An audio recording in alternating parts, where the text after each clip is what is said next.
Do you know that Unfound has Instagram and TikTok accounts? Are you following this podcast at either location? Ray Fausto Lepe was a 32-year-old from Salinas, California. He was the father of one, and his job was in produce. On the evening of July 19th, 2002, Ray went to Gonzales to see his daughter. Ray's car was later found back at his job in Salinas. He was never seen again. I'm Ed Dunsel, and this is Unfound.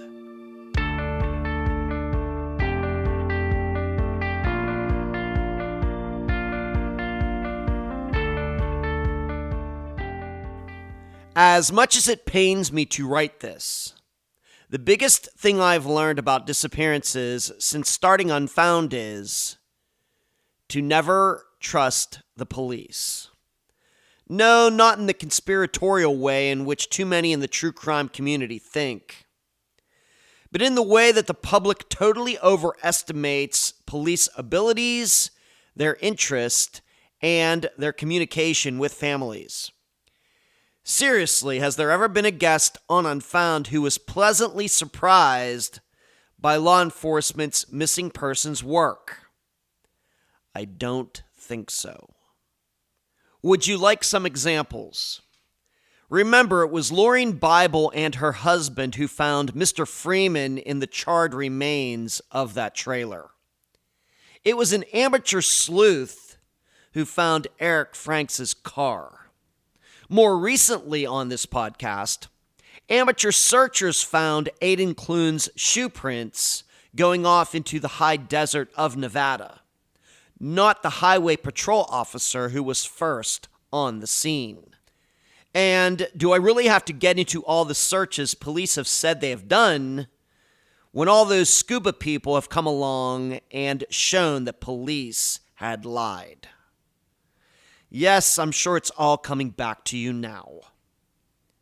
Well, with the disappearance of Ray Fausto Lepe, his family thought the best thing to do was leave it up to the police. 22 years later, they now know what happens when you get caught up in believing the system. And now a summary of the case. This is brought to you by my friend Megan Linez's website, charleyproject.org. Ray Fausto Lepe could easily be called Mr. Personality. He could get along with anyone, especially members of the opposite sex. Ray was a jokester and loved to make other people laugh. But most importantly, Ray was close to his family, especially his several brothers and one sister. He started at the absolute bottom in the produce business in California, eventually working his way up to being a produce company owner's assistant in Salinas. The only downside seemingly going on with Ray at the time of his disappearance were custody issues regarding his very young daughter with the girl's mother. So, on July 19th, 2002, a Friday, Ray was at work, then went to see his daughter at her mother's in Gonzales, about 20 minutes away. Not much is known about this evening, but the mother verified that Ray was there. However, nobody heard from Ray that weekend. His car was eventually found at the produce business back in Salinas, unlocked with the keys and Ray's wallet inside. He was never seen again.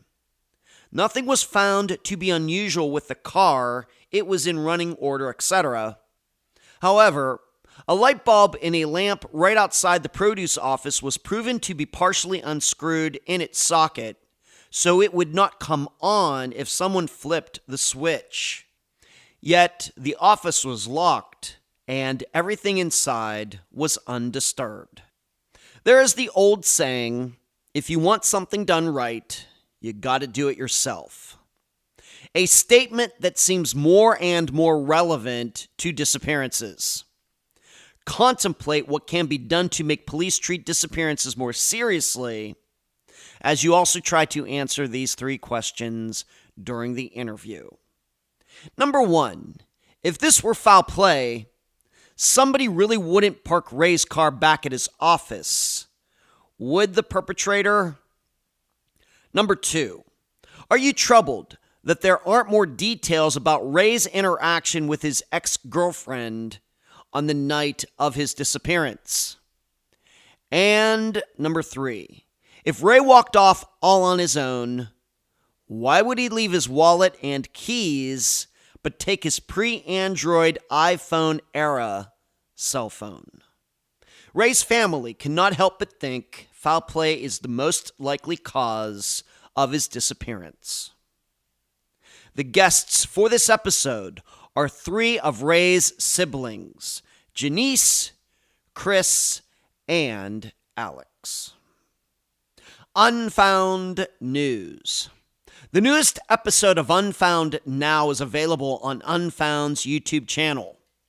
I do what I can to analyze the now 3-month-old disappearance of Sebastian Rogers.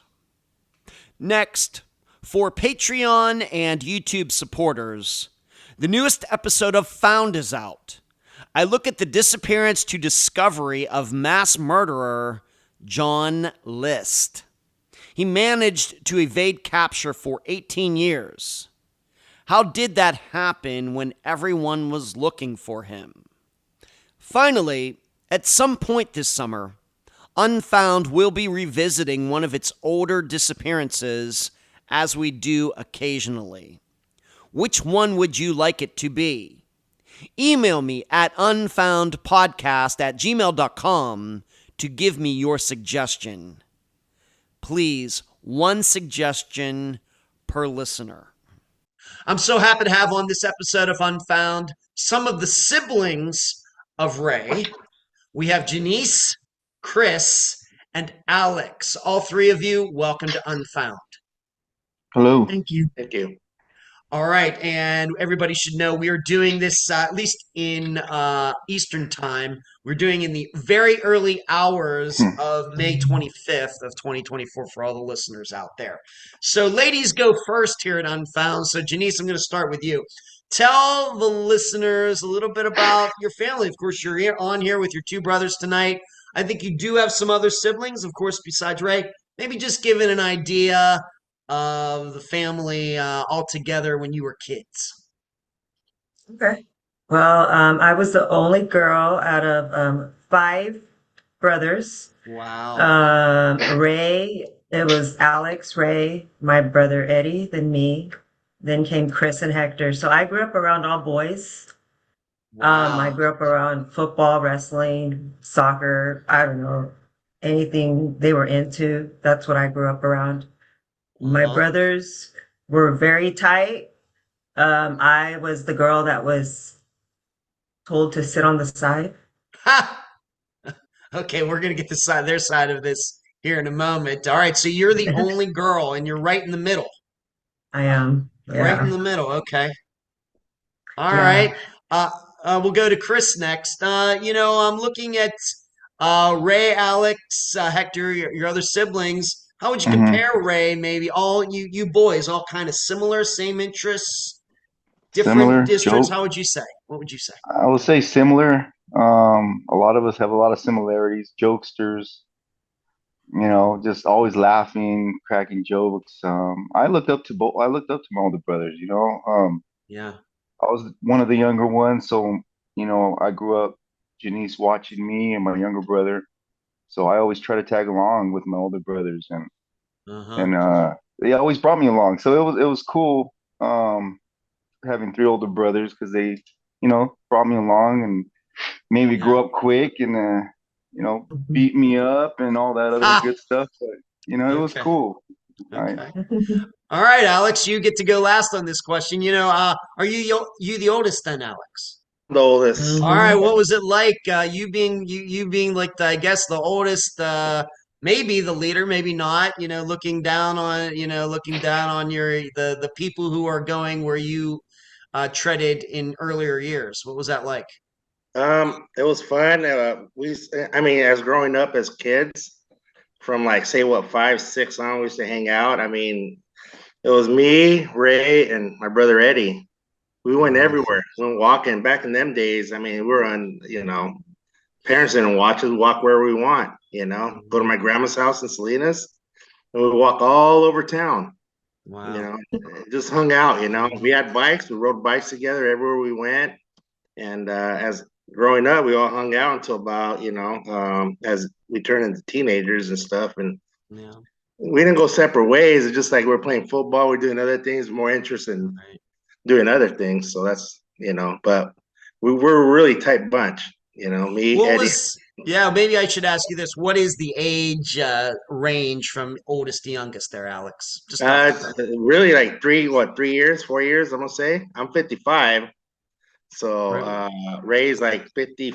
What is he? 50. 4, 3. He's gonna be 54, I think. Yeah, and then our brother Ray's like 53. So 53. we're all there together.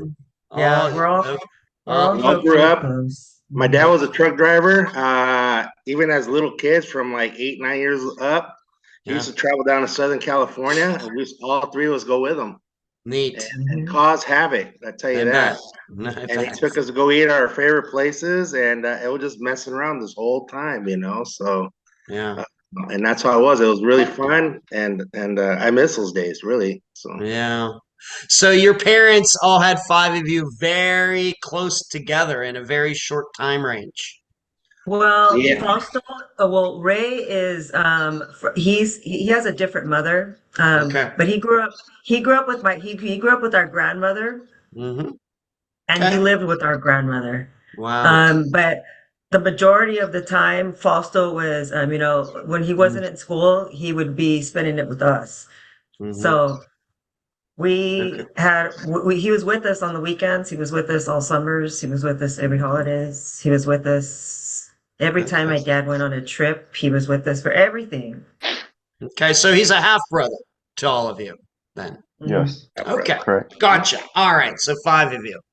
All right. And the Hector, he's not with here tonight. He is still alive. He's somewhere. Yeah. He is. He's still He's the around. youngest. He lives. He's the youngest. So we're all 10 years apart right there. Okay. Very good. All right. Thank you. Let's move on to this. Let's just talk about Ray specifically. And since Alex went last before, I'm going to go to him first now. Alex, maybe talk about Ray's personality. When you think about him, different from yourself, your other brothers, your sister, what do you think about? No, we're all the same. Quirky, funny, jokesters, very talkative, happy guy, happy-go-lucky. He was really if we're all mad, he's a happy one. I never really seen him mad, to be honest. Oh, really? Okay. But he was a happy-go-lucky type of guy, Everybody got along with him. He got along with everybody. He's very talkative. He can make friends with anybody. I mean, we're a little bit on the reserve side, but he wasn't. He wasn't reserved. He was outgoing. Very outgoing. Very outgoing. All right. Chris, what can you say? Maybe you want to add into that a little bit and maybe just talk about some, because we're all, I'm 53, so we're all kind of in the same age range. Do you, Chris, remember going back to the 1980s? What you guys into like Atari 2600 or Nintendo? Any video games? What you can say about that, Chris? I mean, I was a lot younger. I mean, I back then it just seemed more far apart, but they were adults to me. So I was just a kid trying to tag along. They'd be doing mischievous things outside, riding their bikes at night. I mean, I was just trying to tell him, but he was always happy. He was the funny one, He would always pick on us, say funny things to us, and then just keep us laughing. That's what I do remember as a kid with them, all 3 of them. And Ray was always up front with that. So, of course, you have 5 siblings like that. Sometimes, I have 3. I have 2 brothers and a sister myself who are very much older than I am.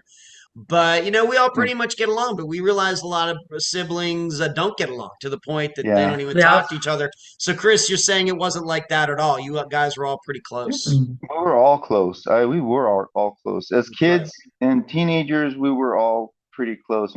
As we got older, especially now, a lot of us, don't hang out as much or talk as much as we used to. But as kids, it was cool. You know, it was cool having older brothers and a younger brother. I was in the middle, so it was cool to have all that. You know, it was good times. Yeah. And Janice, where did all of you mainly grow up? What city there in California? Watsonville and Salinas. Watsonville and Salinas. Okay. Yeah, those Well, are the areas, those are the towns that we grew up in. okay, very good. And what would you like to add? Thinking about Ray, of course, we have to realize this disappearance, it was a while ago, very, very sadly. But when Yeah. you think about Ray and going back, to happier times, what are some of the things, maybe a story you want to pass along or something about Ray that maybe really encapsulates who he is? He was a freaking jokester. I remember one time we were at our grandma's house and he set up the garage. There was this, you remember the garage in grandma's house? How I Hmm. had this little like The attic. the attic, thank you very much. Hmm. It had like a little attic. So he set up like a little ball to jump off of so we could land in the attic. I was like this little tiny little girl. And he told me, just jump, you'll be fine. Nothing's gonna happen to you because he's all like, you'll be fine. So he made me climb up on top of a ladder or something.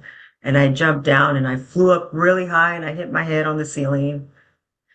And I landed on the floor, and the whole entire time he was laughing. He thought it was freaking hilarious. And he was just laughing and laughing and laughing and laughing. He did have a bunch of pillows and stuff and blankets on the floor because he knew that whatever he knew I was gonna fly and he knew I was gonna fall. And so he was just a jokester, just like every single time those were my brothers. I grew up with brothers who were always picking on me, who were always hiding my dolls, who were always, just causing havoc.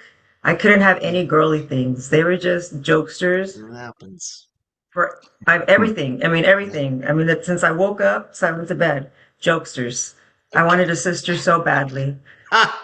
And you didn't get one. I'm sorry that didn't No, happen for you, Janice. Okay. no. Let's move into this. How did of course you worked in produce, so we'll ask you first, Janice, how did he get into produce? In the Yeah, produce workforce? We know that's a huge industry in California and the United States. How did he get into that? I actually don't know that. Alex knows more about him getting into produce.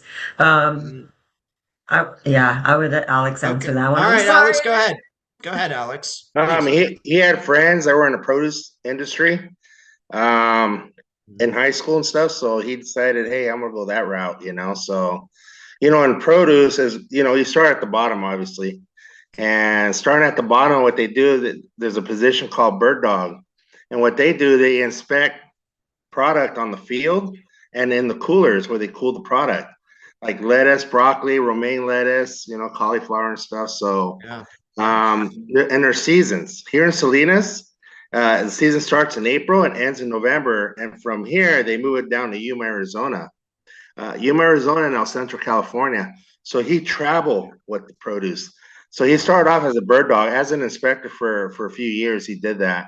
Wow. So, and that's What where he year would started. you say, Alex, just approximately, what year would you say he I'm gonna started? say around 95. 94, 95. I think even sooner than that, around that time. Yeah, Mhm. from 93, I believe it happened from 93 on. Okay.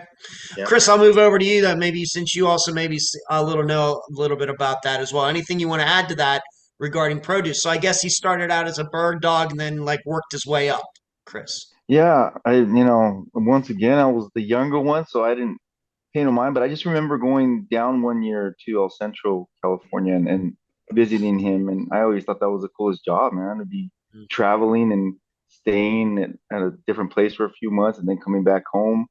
Um, I just thought that was a cool thing to do. Yeah, I didn't know too much about what he was doing. I knew it was produce, but my mind wasn't even on that. But it Okay. was, yeah. And maybe we should get an idea. How old would you have been like 1995, Chris? 95, I would have been 19 years old. 19. Okay, Yeah. very good. He All was right. very young. He was very Okay. young. All right. Yes. Okay, Al. I would have 1995. I was 25. All right. Then I'll go back to you, Janice, to ask you this question. Maybe it's Yeah. better. Maybe it's a better female question anyway. Relationships. Of course, we know that Uh, this This woman in his life, Gina, is going to play a prominent part in our discussion here in a bit. But what can you say maybe before she came along? Know anything about his private life? Women? Did he have any kids with any women? Anything like that? No, false. He didn't have any kids with any women. Believe it or not, the first girlfriend that he ever brought around to our family was Gina. She's the Oh, only one I ever remember. But you also have to know that I left my house at a very early age. Right when I graduated high school, I became a mom and yeah. I started raising kids at a very young age. So I took off from my family from, when I was 18. Okay. From 91, from 92, I moved away. And so then on, my brothers, I didn't even know Chris went to visit Ray down in El Centro. It's the first time I'm hearing it. Yeah, that was cool. So like I missed that whole part, like seeing him, being a part of that. But I know that every holiday, every year, we always had big old family reunions, and Fausto would always, either come by himself. Majority of the time, he was by himself. But that one time he brought that girl, I think we were all like, "Who the hell is this chick? I What the hell see. got Mhm. into him?" I see. Like not all of us were shocked because we knew that. I mean, I knew that. Well, I grew up with a lot. I have a lot of brothers. And they're all very good looking, so they all dated a lot. They didn't really get serious with girls. So for him bringing a girl to the house, we were shocked. I was shocked to say the least, because I'm not Chris, very nice to the girlfriends. Chris, do you remember that as well? Do you remember that? Yeah, I remember that. I remember I'm walking in and seeing her sitting on the couch with Ray, and I was just like, wow, like who's it? Like, is he serious? Like, Like we're not what? supposed to get serious with girls and stuff here. Mhm. But Okay. yeah, no, but he was serious. That was the only girl I've only ever met or seen him serious about. Me, Okay. that was a shocker. All right. Chris, can you put a year on that? Any particular? Uh, Probably in you're probably like 99, 90. 2000. I'm gonna say when that 99, happened. late 90s. Yeah, Okay. late 90s. Yeah. Okay. And I'll For me, so I go to was you. already born.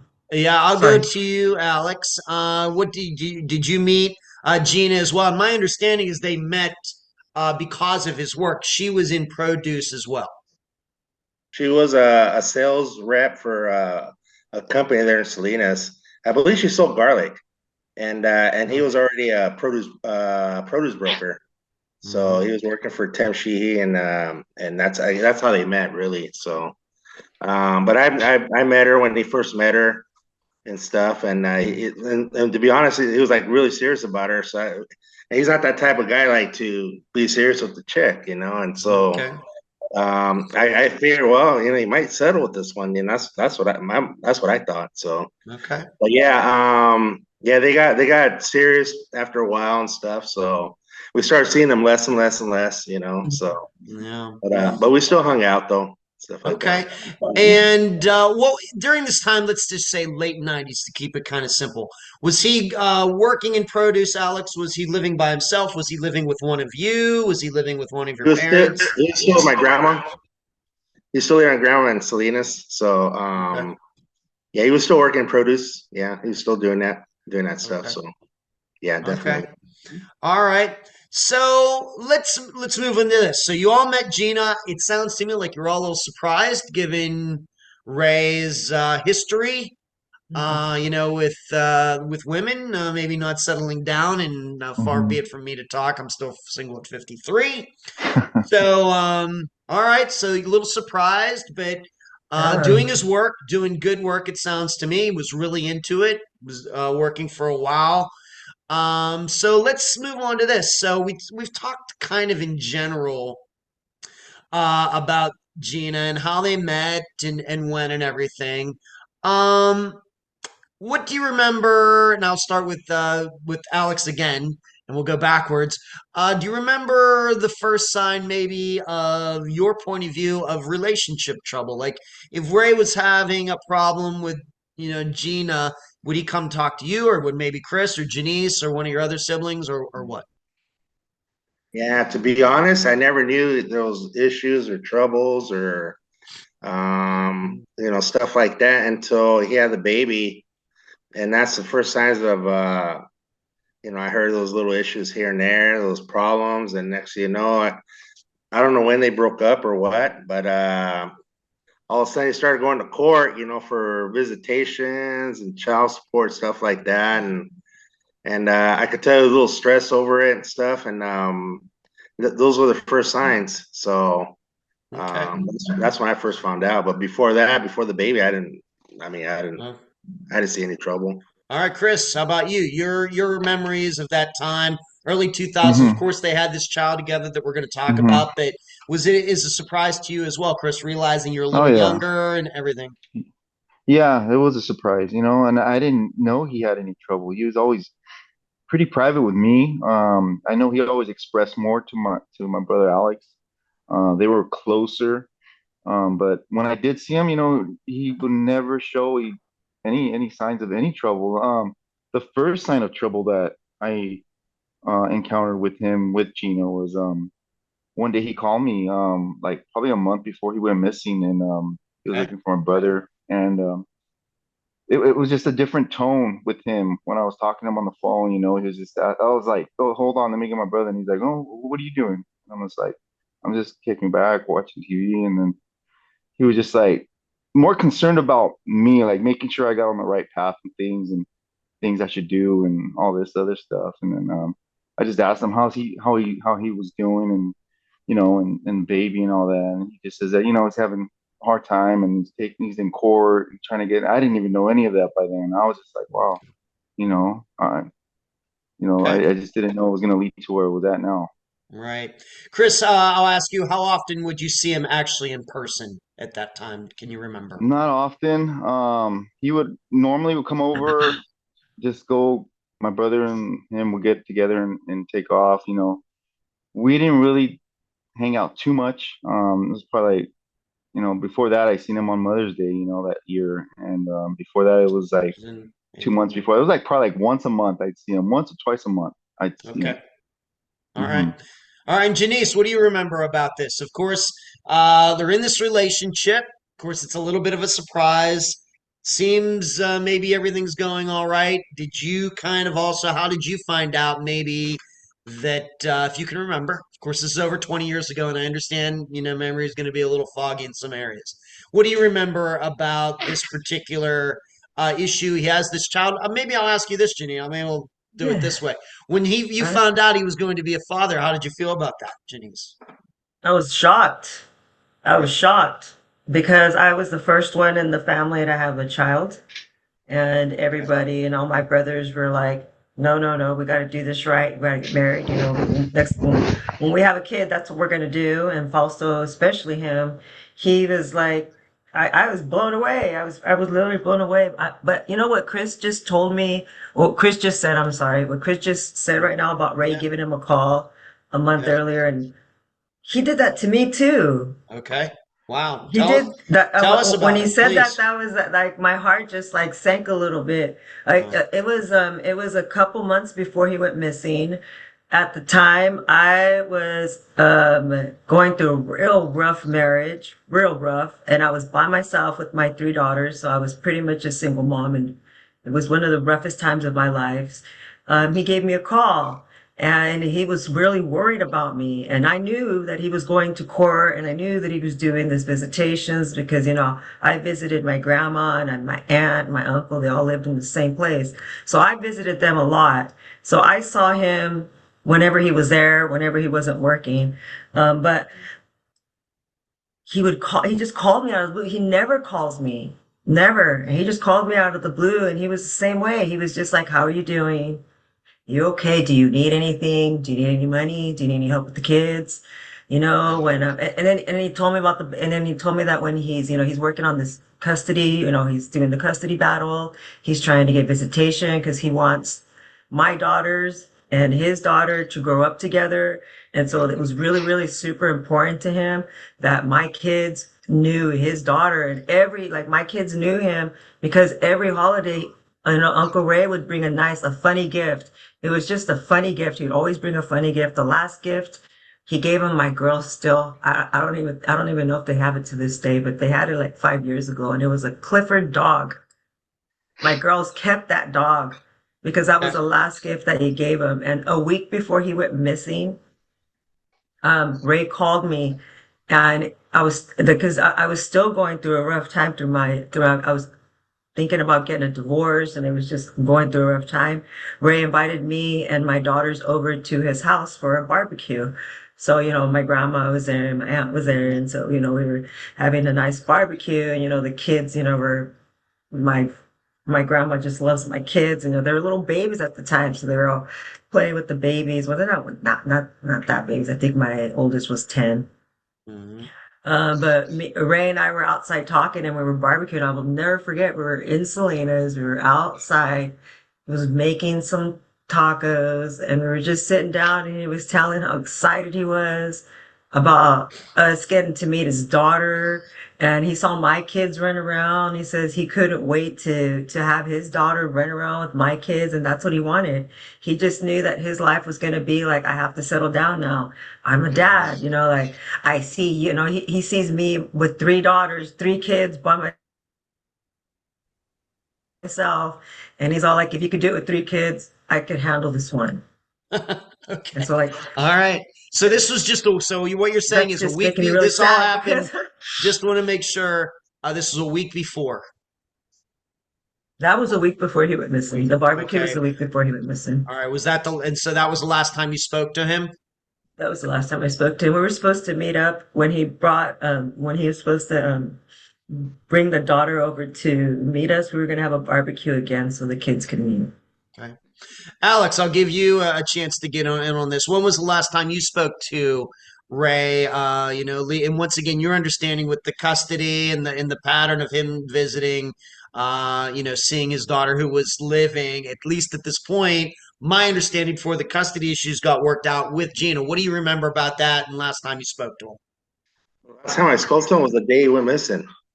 All right. And he called me. I'm a driver. I had a trucking company. We used to drive. I used to drive to Washington, deliver chickens and pick up apples, come down south. And he called me while I was in Washington. And I believe it was on a Friday. And called me out of the blue. We talk on the weekends, but this is a Friday. He called me and say, "Hey, what are you doing?" And I go, "Not much. I'm trying to get them apples down south, And so, we spoke a little bit. So how's the industry? And we talked about each industry and stuff. And as a matter of fact, he used to load me sometimes with the loads that he had and take them down to LA and stuff. So we always had that connect. And that's the last time I spoke to him. How's everything going? He's like, good, good, good. How's the custody about? He goes, so far, so good, So it was just brief. I'm going to say about a 3-4 minute talk. And that was it. That's the last time I spoke to him. Just to make sure on this, so were you a little surprised he called you on that day? The way you remember? No, not really. I mean, we call each other quite a bit, So the only thing, the tone of the voice a little different, just like how Chris said. It was just like a little oddball, but at that moment in time, I didn't think of it as it was odd, But Yeah. after a while, it's like, wow, maybe it was a little different, So you start thinking. You start looking back, and it's like, man, maybe I should have. I know. I some looking back. Kind of subconscious thing going on, right? But at that moment in time, it was like normal, I guess, Until after he went missing, that's like when I was like, I started thinking back on that phone call and stuff. So yeah, of course. If there was a size of anything. Yeah, for any of you, what do you remember? Of course, the understanding is they're still trying to work this stuff out with the daughter if they're going to have. Of course, a lot of course, couples get together, they work out some custody issue that has nothing to do with the court. Sounds like with this one, they chose to go to court and something was actually going to have to be in writing. And we know that a lot of people do that too. But for any of you, as this was all getting worked out, how often was Ray going from Salinas down to Gonzales to see his daughter? And how often was that? Any one of you can answer, just jump in. Yeah, I'll answer it. I believe he was going 3 times a week, Monday, Wednesday, and Fridays, and go see his daughter. So I think one day during the weekend too. So it was only for a few hours each day. Those visitations. And I had to be at her house, And so that's as far as I know about that, Okay, what about you, too, Chris? Any memory of what he would used to say about how often he would go down there, etc.? Any memories at all? No, not too much. I mean, just I recall overhearing that he would go about 3 times a week. Alex, from what Alex said exactly, Monday, Wednesday, and Friday. Okay. Um, I knew he was battling to get her for the weekends and take her home. That's one thing I knew and Ed looked forward to, and I was Yeah, happy for him. So I right. knew that was a battle. Okay. And Janice, same question. Your understanding, same as Alex and Chris's, 3 times a week, Monday, Wednesday, Friday, maybe just for a couple hours, something like that. Yeah, yeah, it was just very little. It wasn't enough time for him because I remember he would tell me how much he hated, like he say he would just get comfortable with her and then he'd have to leave, and Okay. wasn't enough time. Okay. And just to remind everybody, Janice, I'll just ask you, what was Ray's living situation at the time when he went missing? Who was he living with? What was the situation? He was still living at my grandmother's house, and at that time, I think my uncle and aunt lived at the house with him. Okay. And what are their first names? Just maybe if we have to bring them up. Sure, it's my aunt Ida and my uncle Jaime. Okay. And so they were all living together, so he wasn't like living by himself. So, No, no. if he didn't come home one night or something, somebody would know.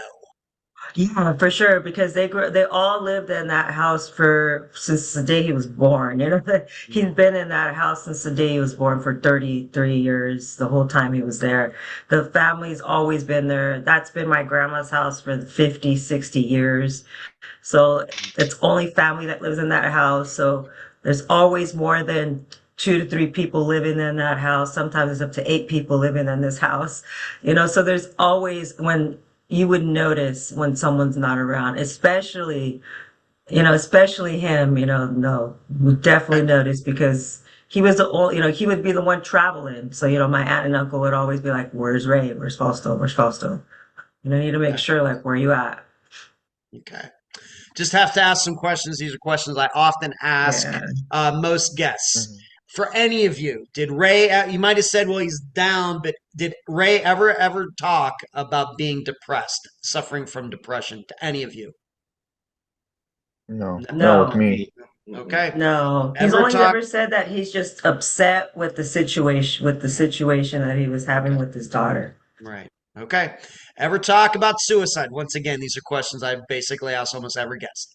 Any ever talk about No, suicide? Nope. No, Ever no, talk no, about leaving his life? no. no. Okay. Mm-mm. This is an important one given we're talking about custody issues and some things we're going to talk about later. Did he ever specifically talk about having problems with a beef with anybody? We'll get to Gina later, but anybody else, maybe somebody calling him at work, maybe somebody waiting for him in the parking lot, somebody coming to his house, anybody like that, man or woman.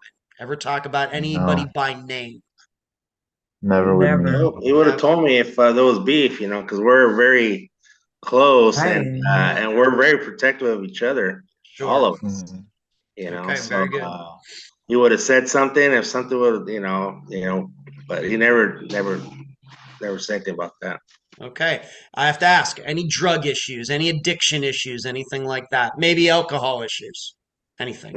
He didn't really drink alcohol, but he did, smoke, Stoner. as a occasional or recreational. Marijuana? Okay. Yep. Family, Yes. we're a family of okay, so not all of us, but there's a couple of siblings who are big stoners. And so that he was one of them. And so we were, Okay. he was my Okay. stoner Would you brother. say, all I'm asking is, was it an issue? Did it get him No, in No. trouble or anything like that? Okay. Make him, no, I guess maybe cause him to do things that maybe he shouldn't be doing, you know? no. Okay. It just made No. him crack more jokes. Okay. All Yeah. right. And the final question, of course, in this produce business, we're going to get a little deeper into that because I think people need to understand that. Any business issues, or maybe we could say money issues with the business, problems with his boss, problem with employees, any money issues, maybe even something that you discovered after he went missing. Has anything like that ever popped up in the last 20 years? No, he worked with Tim Sheehy. It was just them two in the office. Yeah. That was only them two, really. So no issues whatsoever. All right, And if Chris there and was any Janice, money you have. issues, Yeah. it would have gone through Tim because Tim handled the receivables, accounts payables, did all that. So no, there was no issues like that at work. Chris and he Janice, either of you ever hear anything like that at From all? my understanding, no. Tim loved my brother. Yeah. He entrusted in my brother to run the business.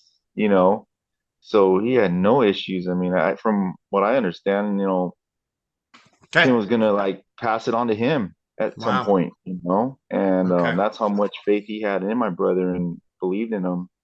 Okay. So that All right. So the business, once again, I realized that Ray didn't run it, but you haven't ever heard anything like, for eggs. This is just an example. You haven't heard anything like Tim's produce business was deep in debt, or banks were going to foreclose on the building, anything like that. no. None whatsoever. Okay, None very good. whatsoever. And maybe I should ask you this for any of you. Maybe I don't know which one of you would be the best Maybe you are, Alex, the best produce expert. Produce business, shady business. Do a lot of sometimes I know like with construction and things. Sometimes things you don't know exactly who you're doing. What can you say about the produce business as far as dealing with businesses and other things? You run into a lot of shady people or what? You don't really run into shady people. The business itself, like say, like lettuce and all that, the market's up and down every day. That's why you see the prices go up and down in the produce business. Yeah. So if the prices are high, these companies hold the lettuce back to make the prices go higher, so they get more profit out of it to sell it. So it's just like the stock market, it's always up and down every day. Every day is always up and down. So if there's a little bit of lettuce growing, say there's problems in Yuma, people hold on till the prices go up, and then they try to ship it out and stuff like that. So shady in that way, that's how they do it. So everybody, the produce industry is like that. So That's about as shady as it gets. But it's not shady because I worked in the produce business for 12 years. Okay. And it is, that's the shadiest it gets. There is no other shade that comes with it. It's all a gamble. Growers are gambling through the state of California and Arizona. Okay. And so that's all they're doing. They're just gambling their money. And what they're planting on the ground. Aside from that, there is zero shade. The she/he name is very well known in the produce world. They're very legit. They hold a high standard. To this People day. to this day. Also, in ag here in this area, it is very profitable. People take it very serious. And the companies that own the companies that market the produce, they have very high standards for their growers. So you can't have no shade because they're following regulations, they're following these food safety standards, they're following all these areas. There's aside from the shady side, no, I don't see anything like that. Okay. If they're trying to Just be have to ask. organic as a conventional or vice versa, okay. Just have to ask, else. being that we're going to eventually talk about his car, which of course was eventually found in the parking lot of his business. It's just something that I have to ask. I don't know anything about California produce. Obviously, you people do, so that's why I'm asking. All right, let's move on to this, and maybe I'll start here with Alex, being that you actually spoke to him that day, and then I want to get the impressions, of course, of Janice and Chris as well. You spoke to him that day. Alex, what is the way you understand the timeline for that day? For example, did Ray show up at the usual time in the morning, day went? What is your understanding? Of course, you got to speak to him, and maybe you want to go back over what exact time he called you, etc. I'm gonna say call me around 10 a.m. He usually goes in at work at 6 due to the East Coast time, East Coast people that he dealt with. And he went in at 6 every morning. And he called me around 10 a.m. I'm gonna say around that time. I was in Ellensburg, Washington when he called me. And I was getting ready to pick up apples and down in Yakima, Washington and stuff. And it was just a brief little call, like, hey, what's up? How's the industry? What you doing? And when you getting back home? Because supposed to go to dinner that weekend, I believe Sunday evening. And where you want to go. Me and him usually went to Monterey, go have dinner at some Italian place, or a little nice little dinner. Me and him used to go to a place called Flavaloro's and stuff. Just have wine and just chit chat about the industries or whatnot, and Okay. so In yeah, that conversation, we already talked about his visitation, what we think it was. Did he actually specifically talk about going to Gonzales to see his daughter and he see did it. Gina that evening? Didn't come up. No, never came up. Never. I knew he was. He went that day, but that issue, I didn't bring it up, and he never brought it up. So, uh, Okay.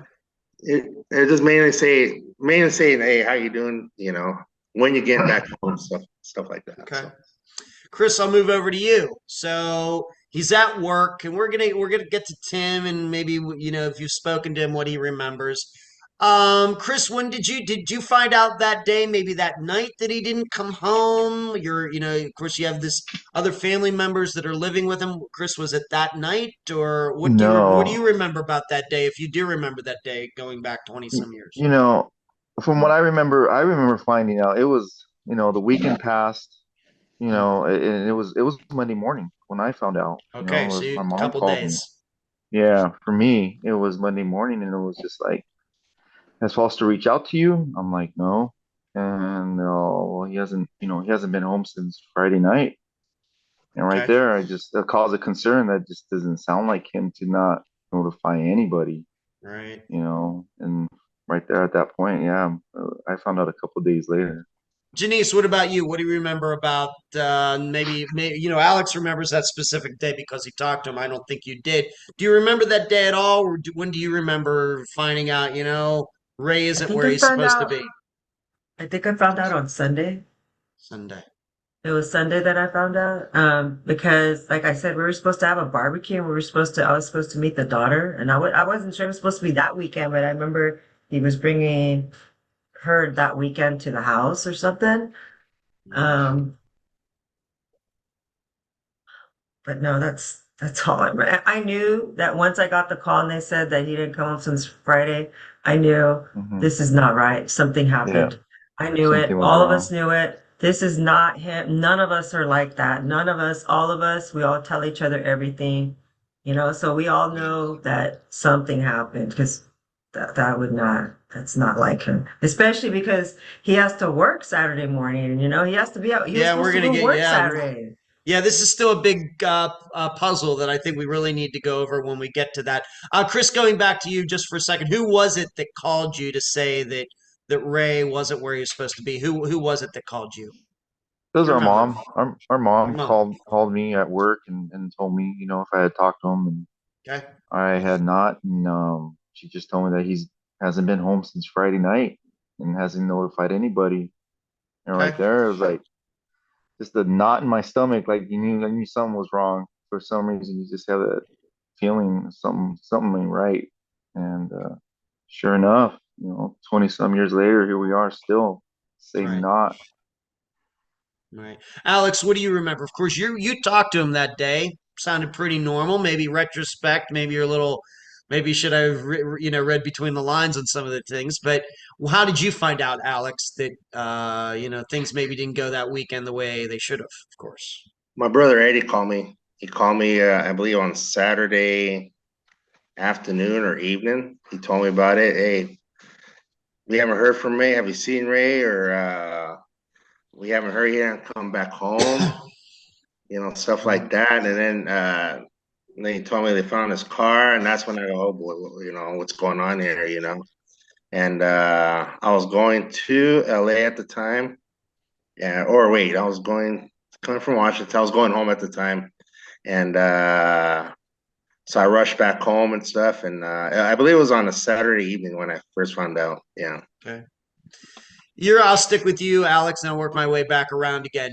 Of course, Ray is living with family members. Did they not think that was weird on Friday night when he didn't come home? Do you know if they made any attempts to call any of his friends or anybody? Um, What do you know about that? what I know is that my uncle called my mom, Oh, say, okay. hey, we haven't seen Ray. He didn't come home that night and stuff. So, Okay. um, which was kind of odd because he's always home. He comes home, Yeah. sleeps because he gets up early every morning. and Mhm. stuff. So as far as I know, my uncle Jaime is the one that first found out that he didn't come home. So Okay. as far as I know. All right, and we have to understand this is going back to 2002. And for all of you, did Ray have a cell phone or not? A lot of people did. I didn't have a cell phone to 2003, Yes, but for all Yes, of he you, did. he did have a cell he phone. did. Yes. He Uh-huh. did. Okay, very good. All right. Do you know? Chris? Do you know if anybody tried to call it that weekend? I think they Um, all try to call it, and it was just going to voicemail. was it? From what I understand, what I was told on Monday, that the first thing I said, why don't you call him? Like, try calling him. It's like it's going to voicemail. It's going to voicemail. It's like not even ringing anymore. Um, Okay. at that point, and I know it was different then, but it's kind of similar to what now. Just like if the phone's turned off, it goes to voicemail, and that's what it was doing, from what I was told. Okay. Mhm. Janice, how about you? I need to ask you this. Of course, the belief is that he was going to be going from Salinas down to Gonzales to see his daughter. Of course, Gina would be there. To your knowledge, Janice, to this day, 20 some years later, do you know of any of Gina ever calling his cell phone, your mother, anybody in your family trying to figure out, hey, Ray was supposed to come down here tonight and never did? Do you know any story like that at all? Nothing at all. Gina never called anybody. We never called her. None of us knew her number. We were just too busy trying to look for Ray. We All knew right. that that's where he was heading, but yeah, we did nothing. All She right, just to be nothing. clear with all of you, and I don't even know if she had all of your phone numbers, but I'm just gonna like umbrella question. Gina didn't try to call any of you asking where Ray was. No. No, No. Never. Okay, thank you. Moving on to this. Once again, a question for any of you. Did any of Ray's co-workers or Tim, the owner, see him actually leave the premises on Friday? What do you know about that specifically? No, I believe Tim was in Boston at that time. So Okay. Ray was running the office by himself. And so nobody ever saw him leave, to be honest. All right. And maybe we should go through that. When Ray would be at this location for work, would he be there by himself? Were there any other coworkers? What is your understanding? Once again, for any of you, what is your understanding about that location if Tim's out of town? Yeah, it was just them two. It was Tim and Ray. them That was too. it. That's it. That's it. Uh-huh. Yeah. It was a All little right. produce brokerage firm, and that's what it was. So I Little believe office at that moment in upstairs on the. time, Mhm. Tim was in Boston on vacation. That's where he's from. He's native Boston, Bostonian. Right. And Right. so he was on vacation, I believe, that time. All right. So what we're saying then is there was really no other employees there. I mean, there might have been other Uh-huh. businesses in there, but Yeah. they're doing their own thing. Mhm. Nobody Yeah. really knows Ray really well on the premises who would be watching him going in and out of the building or anything From my No, understanding, no, no, No. like that. Okay. no. All right. Now let's move to Saturday. Of course, we've already talked about, of course, Chris is talking about, I didn't find out until Monday, Monday. Janice Sunday, Alex, later on Saturday. And I understand it's not going to happen for everybody at the same time. But what is, once again, for any of you, what is your understanding, though, about people coming in on Saturday? Was anybody due to come into this business on Saturday morning? Of course, Tim's out of town, anybody there to even notice. I mean, what we're really looking for here is, was his car there or not? But anybody come in on Saturday morning? I have no Anybody? idea. Not into that office. So from what I understood, they didn't go into that office, but the surrounding offices, the surrounding businesses, excuse me, Yeah. they did have people come in and out. Mhm. And I don't know if they saw their car. I don't even know if the police or anyone ever interviewed them, but I know that other businesses were opening and they may have seen the car. They did notice they did notice that the outside lights were unscrewed on Saturday morning. The outside, like the parking lot lights, or Correct. like security lights, like by a door or something like that. I believe he Correct. worked upstairs on the second floor, and I believe there was a light right up above there. I guess that light was unscrewed. Mhm. Wow. Well, we're gonna have Going to into come his back to office. that. We'll certainly have to And come that back to. and yeah. Okay. All right. So what we're saying is just the two of them. Tim's out of town. Ray's there by himself. people coming into other businesses on Saturday morning, but if they really don't work with Ray, maybe they're not going to be able to put maybe necessarily all of it together. Well, this is Yes. odd that his car is there, his car is not there, anything like that. Yes. Hmm. Okay. And was Mm. Ray actually supposed to be working on Saturday? Was he supposed to be going into the office? Yes, he was. Okay. Hmm. All right. We'll come back to that when we talk about Tim. Just to be sure regarding this, once again, for all of you, anybody here after, of course, Alex's call on Friday morning, have you ever been able, we're going to get into the discrepancy with Gina, but other than Gina, anybody else that in the last 20 some years that you've ever tracked down who also spoke to Ray that day that you trust? No, no. No, Janice? Nope, no, nobody. All right, no. so Alex, as far as we know, 20 some years later, only person we know that once again that we trust who spoke to Ray that day. And we have to remember this was fairly early in the morning, right? Mhm. Right. Okay. Right. Okay, once again, we'll come back to Tim. I'm going to ask a little more business questions. Let's go to Monday. And I'll start with you, Chris, being that you were the one who found out on Monday. You found out, you got called. What did you do? Could you do anything? Maybe you're at work, you couldn't do anything. Were you able to Hmm. do anything right away that day, Chris? No, I didn't do anything right away. I didn't want to believe believe it what I felt. I was kind of like, nah, just let it be. Like he'll show up. He'll Hmm. show up. I didn't overreact on any of it. I try not to think like that. And Yeah. yeah, I probably should have made some phone calls, and I didn't. Work thinking, I'm just overreacting. He'll show up, but I just had that gut feeling Okay. And something's so up. so you were at work, you had of course your own you have your own life to lead, you find out about this and you were at work or something. Yeah, Okay. right. All right. And of course, Alex, you said that you found out on Saturday night, but my understanding is on Monday that some people in your family actually, now that it was like a couple days now, actually did go down to the Salinas location. What can you say about that, Alex? And then I'm going to ask Janice about it as well. What can you say about Yeah. I was there Monday morning. Monday. Monday morning. I'm gonna say Monday morning. Yeah, me and my brother Eddie that? Okay. went out Me, there, and you know, and was it you? And I then was there too.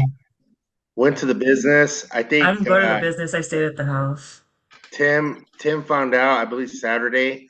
Then he flew to Salinas or wherever he flown to. Went to Salinas, and Monday he was there. Monday Wow. afternoon and stuff. So, went to his office. We all sat down and talked, and we were just wondering, hey, what's going on? And Hmm. yeah, that's what Well, let me happened. ask you a specific question. You show up there Monday, and Janice, you as well. I'm going to ask you this as well. The car was there. His car's in the parking lot. Yeah, I was in the parking lot. Definitely. Okay. And Janice, what do you remember? You show up there. Of course, your brothers Eddie and Alex are there. You see the car. What are you all thinking? What do you do? Walk around? No, I didn't. Was the office up there locked? What was the situation? I didn't show up to his work. I showed up to his house. I was at his Okay. house. I was Okay. waiting for my brothers at his house. Okay. Because I was thinking I need to be there for police. We need to answer questions. We need to like try to gather people to put flyers together. We need to do this. And Alex and Eddie were off talking to people while I was trying to, okay, let's get these flyers together. Let's do this. Let's do that. Okay. All right. So let's go back to Alex a little bit. Once again, Chris, you were not there at the business there that day.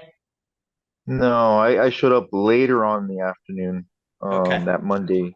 So yeah, Okay. and then that's when me and my brothers were pretty much just driving around and to people that Ray knew and Mhm. started, asking questions to see if they've seen him or not. Okay. So it was the three of us. It was myself, Alex, and my brother Eddie doing that in the afternoon.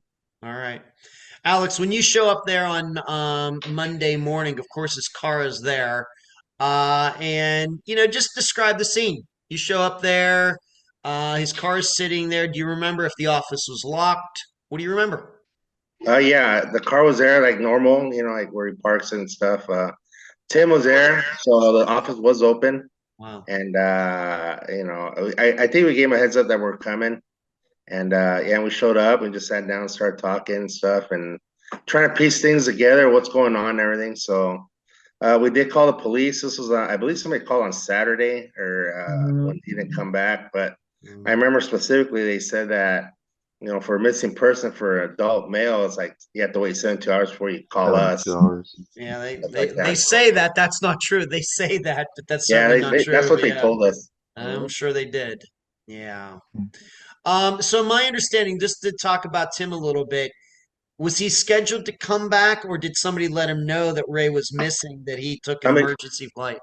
somebody told him he caught an emergency flight. Somebody told him that he didn't come in and he was missing, and so he flew in unexpectedly. Flew in, yeah. So To this day, do we have any idea who would have called him to let him know that? For any of you, Chris, Janice, or you, Alex, does anybody have any idea who actually let Tim know?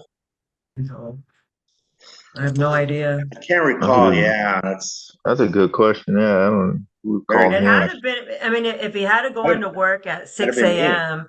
and he was supposed to do some work, I'm assuming some people were calling Tim because Ray wasn't working and Or he Tim wasn't couldn't get a answering hold the of Ray. phones or something, Exactly. and He wasn't answering the phones because he's supposed to be working. So Tim must have just like, shit, doesn't know what's going on. He can't get a hold of Ray. So it's his business. It's just him and Okay. Tim. So I'm All thinking right. that Tim just figured out on his own. I don't know. That's O- my guess. Okay. So Tim didn't call any of you. I don't know if he would have had any of your No. phone numbers. None of He us didn't would call have any had of phone you and say, numbers. Ray was supposed to come in this morning to work and he's not there. Was he in a car wreck or something? That's just an example. Mm-mm. Mm-mm. That didn't happen. No, never happened. Mm-mm. Okay. Never Never. happened. Okay, so later in that day, of course, Chris, you show up to, you're with your other brothers. And what did Tim have to say about all this, at least on that day, Monday? What do you remember about that day? Ah, gosh. I remember just being in the office and sitting at my brother's desk and just my other brothers were talking to him. I was kind of just zoning on his desk, just looking at everything. Mhm. I don't remember what was being talked about. At that Mhm. point, I was just kind of like in a little disbelief, just looking at everything Yeah, he had. I mean, common, yeah, I mean, it very was common. weird because he went to every Penguin game that they played the Sharks over here, and I was just remember just looking at all the tickets he had taped up on his desk, and just like, gosh, it was just like an unreal experience. Okay. So I didn't hear what they were talking about. Okay. Janice, what do you remember? You're over at his house, and of course, you're talking to Yes. other family members. And what was Yes. everybody talking about there on that Monday? We were just crying. We were trying to keep it together. We were like, we just got to get these flyers out there. Like no one's helping us. We thought like there's no book of missing people, what to do during missing Nope, people. We didn't have, still not. we didn't have Yeah. access to anything, like the police wasn't helping us. No one was talking to us. So, we put together some flyers. I don't know if I created them. I don't know how it happened, but I just know that we had flyers. And I started handing out flyers to my cousins, to my aunt, to my uncle. Me and my daughters grabbed a big old sack. And we just dispersed all over Salinas, and we were just talking to businesses. Have you seen this guy? Have you seen him? Have you seen him? And putting these posters all in these businesses, walking through, where his car was parked, talking to everybody there, and no one wanted to talk to us. I just remember because I was with my daughters and, my brothers were doing their thing and I'm over here trying to do my thing with my kids, and here's me with 3 little kids running around to businesses, begging them to please put these missing papers up for my, I need to put my brother's poster up. And a lot of businesses would say no to me. Yep. And I just was in complete disbelief. I was just in shock. I think I think I had multiple anxiety attacks. And I was like, wow, this is like, everyone shuts the door when something like this happens to you. You feel like is this real? I have to ask a question for any of you. At any point, let's just say on Monday, because by Monday, all of your family knew. Did any of you on Monday call Gina? No. No, No, I think did that not. didn't nobody, maybe Eddie, Hector, your mother, anybody else, to your knowledge, did any of them think about calling Gina to tell her that Ray was missing? Unless Eddie did. I'm thinking Yeah. Eddie must have done it, dude. I don't know. I Yeah, think there was Eddie. somebody. I think But Eddie's the one that did I do don't it. think we even knew if it was like Gina. We probably could have been like he went missing somewhere. I don't know. Who knows? Okay. It I don't. wasn't So, like We, based on her. It was pretty much, he no. went there, he came back, but we don't know what happened in between. Like, we never even assumed that it was anything to do with her. It wasn't at that point yet. It I'm was, just all I'm doing is I'm not framing it from a suspicion point of view. I'm Yeah, just yeah. saying, yeah. just as a courtesy, the father of You your know, child up here is missing up here in Salinas, and we thought you might want to know. Did anybody do Mhm. that? I'm not talking about a suspicious point of view, just as a courtesy. Even though I No, know you didn't particularly yeah. care for her, but still, anybody do that? I don't think so. no, I did not. I think it was our brother Eddie, because at Eddie the would have done time, it. our brother Eddie was Was in law enforcement. He was a police Wattsville PD. officer. Oh, Yeah, okay. for Wattsville PD. So Eddie was doing his protocol, whatever his checklist is in his head. Yeah. So whatever Eddie did, he kept it to himself. But I know that if anyone were to call, it was Eddie. It Okay. was Eddie. All I'm right. almost So sure he maybe called. Yeah, so maybe we need once again a little unclear in that. Maybe you can ask them. It's just maybe Yeah. something just to really, really be sure on that. On the other hand, I guess Gina didn't call any of you. No, She did No, not. no, okay, no. all right. So we move to the police. You say, well, they had to make us wait 72 hours. Alex, for you, when was the police report finally filed, and who did give them like the official information? I believe it was on Tuesday, and Eddie's the one that gave him the information. Mhm. Okay. Because he was the one that was involved in law enforcement. And Out of all of us, he was kind of like the lead one. He was okay, the lead. okay, Eddie was the lead because we just, he was a cop. We followed what he told us to do. right, okay. And but he's not a police officer in Salinas or Gonzales where Gina lived. He was in another jurisdiction. Yeah, he was Wattsville Police Yes. Correct. Department. All right, and just for everybody that doesn't know where that is, where is that compared to Salinas and Gonzales? About Um, 25 minutes away, and about 45 to 50 minutes away from Gonzales, north. Okay, all right, thank you. All right.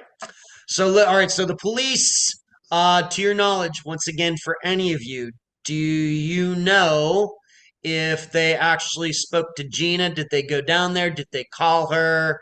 Did they ask her any questions? What do you know about her statement to the police, if you know anything about her statement to the police? Yeah, I do. I don't know if it was that Tuesday or Wednesday, maybe they came by my grandma's house. They came by, we were all there, and I asked that question. Did you guys talk to her? Because and then as I remember one of the texts said, hey, yeah, we did, but she's a rough one. She's like very feisty. She was Okay. very feisty. They didn't want to talk to us. They didn't want to tell us much, and stuff like that. So as far as I know, that's what he told me. So, That's what he told you back then. yep, yep. Okay. And since in the last 22 years, uh, any other feedback? Have they ever attempted to talk to her again? And we're going to talk about her more later, but just the police interaction with her. Anything. Never heard back from no. those guys, and that was the last of it. Yeah. Okay. Okay. Do you know from the police work that they did? And once again, I don't, if Ray would have gone missing this year, I don't know how much anything would have been different. But did they talk to surrounding businesses? Anybody see anything? It's just an example. Anybody see Ray in the parking lot arguing with somebody? Anything like that for any of you? Ever heard any stories like that? Nope. Never No. heard any stories, but my brothers and I, that Monday afternoon, we talked Yeah. to surrounding businesses Yeah. and apartment Please. complexes that were around the parking lot of where our brother's car was found. Yeah. The liquor store across the street didn't have a camera. They talked to them. No one saw anything. We went to an apartment complex right across the way, knocked on a few doors, and no one heard or saw anything. Nothing. Um, Okay. Yeah, those we, were we the did our only. own thing. Yeah, We did good. our own Great. thing. Fantastic. I love it. Great. Yeah. Most families don't. Chris, I'll continue then asking you about this. Were you able ever to nail down the car? We're going to get to the specifics of the car, but the car being in the parking lot, did anybody ever say, for example, the car wasn't there on Friday night, but it was there on Saturday night? Could you ever narrow down if the car was there all weekend or just part of the weekend? From where we knocked and talked to people, and people were cool around the area. They weren't not answering us. They were answering honestly and just telling us that they didn't see anything, they didn't notice the car, they didn't hear anything. There's only a handful of businesses and apartment complexes in that area, and Right. that's what we hit where they had the actual view of the car. And they said they haven't seen anything that night, so they don't know when the car was there. Okay. And in a prior conversation, when I spoke with Alex, we did go kind of through a map. And although I've never been there, it does, it really does sit far off the street. It does. It's like the Uh-huh. farthest building from the main street, Yeah, it kind of so goes deep. it goes pretty deep there. Yeah. Hmm. So, if it would have been something right on the street or something, maybe you get more people to Yeah, see it, but it really does sit far back there. And I may do a map video just to show everybody what we're talking about. All yeah. right. Being that Alex, I'm going to ask you, being that you were there Monday morning, what do you remember about the car? My understanding is that the wallet and the keys were in it. Do you remember it being unlocked? What do you remember about some of those specific items? Um, yeah, from what I heard, that the wallet and the keys were on the console and the door was unlocked. So by the time I saw it, I don't know if my brother Eddie must have took the wallet and keys. I believe it was Eddie, my brother, and but the door was still unlocked. So yeah, the car was still in the same place. And Okay. yes, and the wallet and the keys were on the console. That's as far as I know. So Okay. Do you know, sitting there, was it locked or unlocked when the first person got to it? Do you know? it was unlocked. It was unlocked. So it's sitting there. It's sitting in the way you remember it, in a spot that would be Parking for the stall. business, for that Yes. business. Yep. Okay. And so then the wallet and keys to the car, and I guess there were maybe other keys like for his apartment or house or other things there, up on the dash or sitting like between the seats They were on the console. on the They sit console. right on the console with his wallet. Okay. All right. What kind of car was it? It was I'm not sure what year. Toyota Camry. It was a Toyota Camry. Yeah. Toyota Camry. Yeah. Okay. Yeah. I think it was an 90. 02 or 01 or Was it Pretty 01 new. or something? 2000. yeah, it was a new Pretty one. new. Pretty new. Hmm. Okay, nice. Okay. The way you remember, once again, I'm asking Alex because he was on the scene that day first. Anything that struck you as unusual? I realize hindsight 2020, but at the time you're walking around the car, you've maybe even ridden in that car with your brother or whatever. Anything that struck you unusual about it? Believe it or not, nothing. I looked around the car. I was scoping out for probably an hour trying to see any evidence of anything, forced entry or fingerprints of some sort or nothing like that. It was just like he left it there. That's what it felt like. So, but no, Mhm. nothing unusual. But unlocked, keys and wallet in the console, and just kind of sitting there. Just sitting there. Exactly. Okay. Okay. Janice, I'm going to go to you. So we have this car. It's just sitting there, just parked unlocked. I have to admit, for all of you, and maybe the listeners know this, but for all of you, usually when we find cars like that, believe it or not, they're usually locked. In fact, we've covered disappearances where the keys were actually in the car and the car was locked. So the keys were like locked in the car. That is my opinion, my impression, more common than a car being unlocked and left somewhere. So, it's just something to think about. At least that's my perception. Hmm. Go to Yeah. Janice for you with the phone. What can you tell the listeners about any phone information about the pings? Do we have any records? And the phone itself, it's not been found, correct? No, the phone has not been found. Okay. And you can't do any pings. You couldn't do any GPS back in those days because it was back in 2002, you know, when the Motorola's, when those phones barely came out. So Yeah. they didn't have GPS location until like 2000 and what, 5, 6, something like that. Yeah, like the So first iPhones. Yeah. yeah, so no. So did they ever talk? Did the police ever look into the phone records? I don't know. That's a good question. I don't know the answer to that. It would be Okay. nice. It would be nice if they told us, but they don't tell us anything. They don't tell you anything. So, but yeah, that's all I know on the phone. Okay, let me And ask you a little more, Janice, about the phone.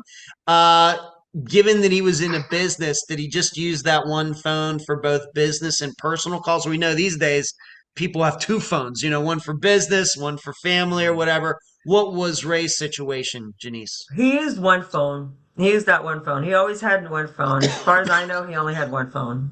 Always carried around the newest phone, the newest technology that came out, and it was always just one. He couldn't afford to buy two. Okay. All right. So his car is there, his keys and wallet are there, but to this day, the phone is still missing. The phone is still missing. Yeah, Right. and you We know don't. what? We don't know where it's at. Okay. And unfortunately, if they did get records, the police haven't let you know about them. That's correct. They haven't let us know anything. Okay. Let's move on. I'm going to stay with you, Janice, on the being on this next topic, and that being Tim, the business owner. Over the years, or maybe back at the time, anytime in the last 20 some years, have you ever spoken to him one on one, Janice, about Not this? spoken to Tim one on one. I tried to get a hold of him, but I have not talked. I have not talked to him one on one. Okay. He has reached out to someone else, and Mhm. Recently. yes, Yeah, very recently. uh, Yeah. Okay. very recently, he's reached out to. I think I can't remember what month it was. A couple months ago, I did an interview. Mhm. And through that interview was on Instagram Live, and it was Right. posted on Watched it. this reporter's Instagram page. Right. And Mr. Sheehy reached out to the reporter and told the reporter, you know, he corrected some of my things that I remembered about Ray. You know, I said that Ray was an inspector, but you know, Tim was like, no, he was a produce broker and he worked for me. So Okay. he reached out to the reporter and he told the reporter that he knew Ray very well and that him and Ray are really good friends, along with another gentleman, and I can't remember his name at the moment. But that he knew that Ray was going through a horrible custody and visitation battle with his ex, and that there was a couple of times where I think he had to serve her at work, or he had to serve her, and Ray went to her work to serve her, and that Tim was worried that he had done that because he knows that apparently he has witnessed, and Fausto has also told Tim that she is a hothead and she's very difficult to speak with. So it was they were going through this battle for the baby, and she just didn't want anything. She didn't want him to be near. She didn't want him to be at all near the baby. She didn't even want him to be the baby's father. She was trying to do everything This she can is to just to be push clear him on away. this. This all through Tim. We need to be. This is what Tim is saying, and he's saying this just Correct. recently. This is his Yeah, memories. This is this is his his memory. 2024 memories going back to 2002. That's correct. This is Okay. his memory. This is Tim's memory. Thank you for correcting me, Ed. Yeah, that's This all is right. Tim's. Just want to make This sure. is Tim's memory. Yeah, this is not nothing from me. Everything that Okay. I'm saying is what I'm here saying through the Right. reporter that Mr. Sheehy Okay. has said to her. All right. Very And good. We just want to make sure. Okay. yeah, I have not been able to corroborate any of this information. Okay. Chris, being that you were there, you finally got there that day. You were there in the office with Alex, with your other brother. You're talking to Tim. What do you remember, Chris, about talking to Tim? Tim give you any insight? Obviously, you're very concerned. You're all very concerned. It's very unusual. Tim, back in 2002, we know what he's saying here now in 2024. Yeah. But back in 2002, Did he say anything like, wow, this is really odd? Did he have give any insights into anything, the way you remember it? Um, just from what I remember, it has been a long time, but he was concerned. He was genuinely concerned about Ray not being there and him just not reaching out to anybody. He was Mhm. very concerned, telling my brothers that, like he can't believe that that happened. It's not like him. Tim spent a lot of time with my brother, hours throughout the days, Right. weeks, months together. So I can say he did know him more, towards the last few months of his life, when he was around, they did spend the most time together. And I mean, Yeah. Working you together. know, Only two in the working office. again. Yeah, the only two in the office, they Mhm. have to know each other well. So, Yeah. what he says, I mean, at the end, what he said not just too long ago, I believe everything he had to say about it. Okay. Did he ever say anything specifically, Chris? And then we'll get to Alex, being that you were there as well. Chris, did he ever say anything? Well, a couple times some guys came around the business looking for Ray, and they looked a little shady, or they looked like they were a little had a beef with him. Anything like that? And anybody ever come to the business looking for Ray for non-business reasons? No, sir, No, none whatsoever. none. I haven't heard that. He never mentioned it. I don't recall anybody mentioning that or saying that at Okay. all. I don't think he had anybody. That's just me speaking. I just don't think he had anybody that I'm just, wanted to do anything. he was there. It's just the two of them. His Uh, car's there. That's why, yeah, I'm just asking you the question, yeah, just to make, just definitely. covering all the bases here. Got it. Uh, Yeah, all right. So Tim never said anything like that. Nobody ever never. came around No, there. Okay. Alex, what do you never. remember about talking to Tim, on that Monday? Maybe you can just corroborate everything that Chris says. Maybe you remember, maybe Yeah, some additional things. What do you remember? pretty much what Chris says. I remember him bawling, crying his eyes out. Wow. That I do remember. I was like, wow. Just talking about situations and stuff like that. That Ray was getting into there with the custody battle and stuff like that. So I know Tim was like, I know he looked up to Tim, and Tim gave him advice of some sorts, and maybe went against his advice. Who knows? But I know Tim really, really cared about him and stuff. So Hmm. that's probably the reason why he was breaking down and stuff. So Okay. The way you remember Tim being out of town, was he out of town like the whole week before that? So Ray goes missing on Friday. Was Tim out of town since like Monday, or do you have oh, he any was. ideas Yeah, regarding that? I'm not sure. I'm not quite sure how long he was out. But Okay. yeah, all I know he was not there at that time. He was in Boston at that time. Mhm. Okay. Janice, I'll go to you with this question. Of course, we've talked about all your family. We've talked Mhm. about Gina. What about Ray's friends? Helpful in any way? Did you talk to any of them? They give you any insight? Maybe they were seeing him or talking to him more than any of you were. That happens. Any insight by any of his guy friends? Maybe he had some female friends too. Any insight on that angle, Janice? The only friend he had a girlfriend at the time, and she was the only one that I'd spoken to because she was really concerned, and she would always just come around us and just she didn't know anything, she was so worried, she's just crying, she was just so distraught. It was just really hard. She looked like she was just lost. It was awful to see her. So she couldn't. I'm trying to think back of the conversations that I had with her, Yeah. and honestly, I can't. There was nothing that she knew. She just didn't know anything. She was like a deer in headlights. Yeah. All right. Gina and Ray are split up, and this is the new woman in Ray's life. Yes, Okay. Very good. yes, it was the And new woman. and how long, for any of you, how long do you think that they had been a couple before he went missing? Any guess at all? I'm gonna say less than a year. Listen here. Yeah, Okay. Probably that sounds less than a right. year. That sounds Yeah. right. Okay. Let's move on to this. Once again, I think this is a good question for all of you. What exactly was the reason that Gina and Ray course, they ended up having a child together. What was the reason that they ended up not being a couple anymore, as best as you can tell? For any of you, what do you remember? Um, I, I believe it was Ray being having a good attitude, happy go lucky. She had a little mean streak to her. I think that was it. They were just like they didn't mesh together. Personalities didn't Yeah, match. personality was different, so I believe I that's think what it it was was. because I think it was because he didn't want to marry her. Okay. All right. So they had a I think it child was together, that. didn't want to get married. Hmm.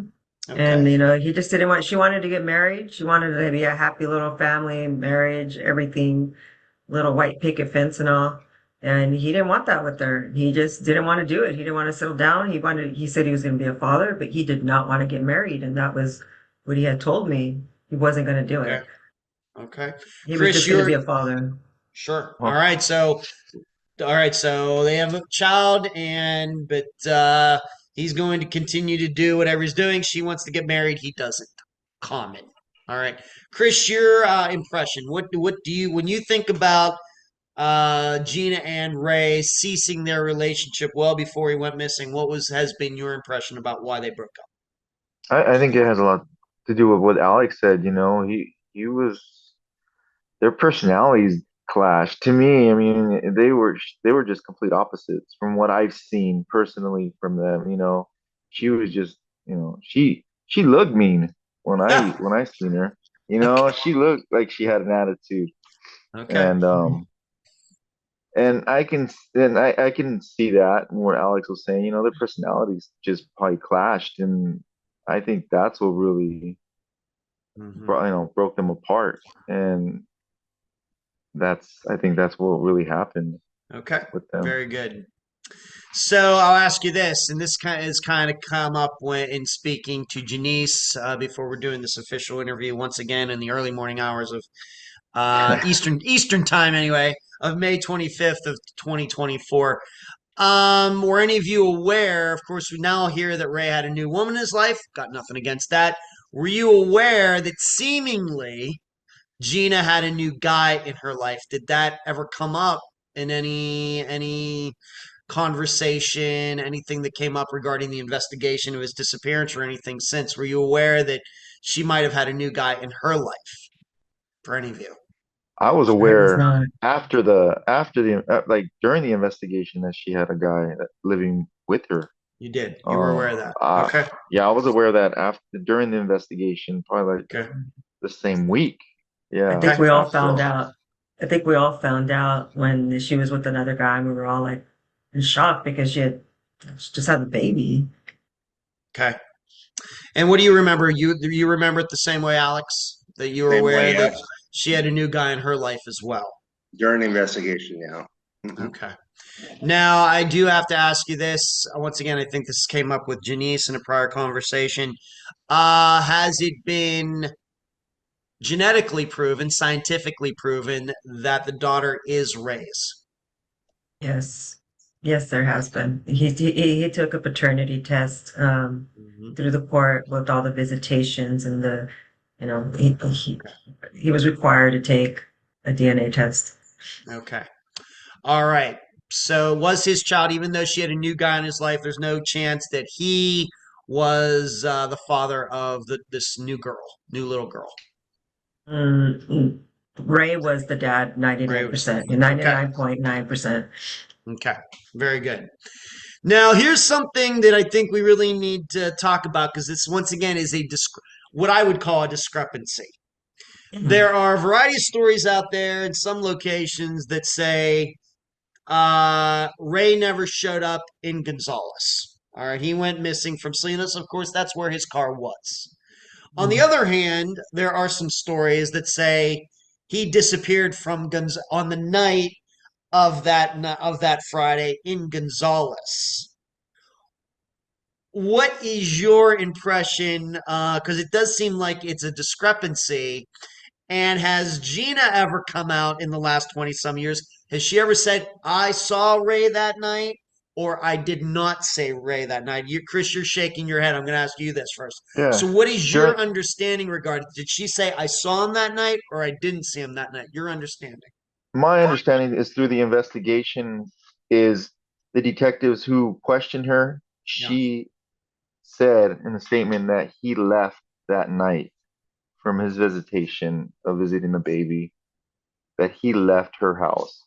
Okay. So somewhere in between Gonzales to Salinas, where his car was at work, Mhm. something happened in between there. All right.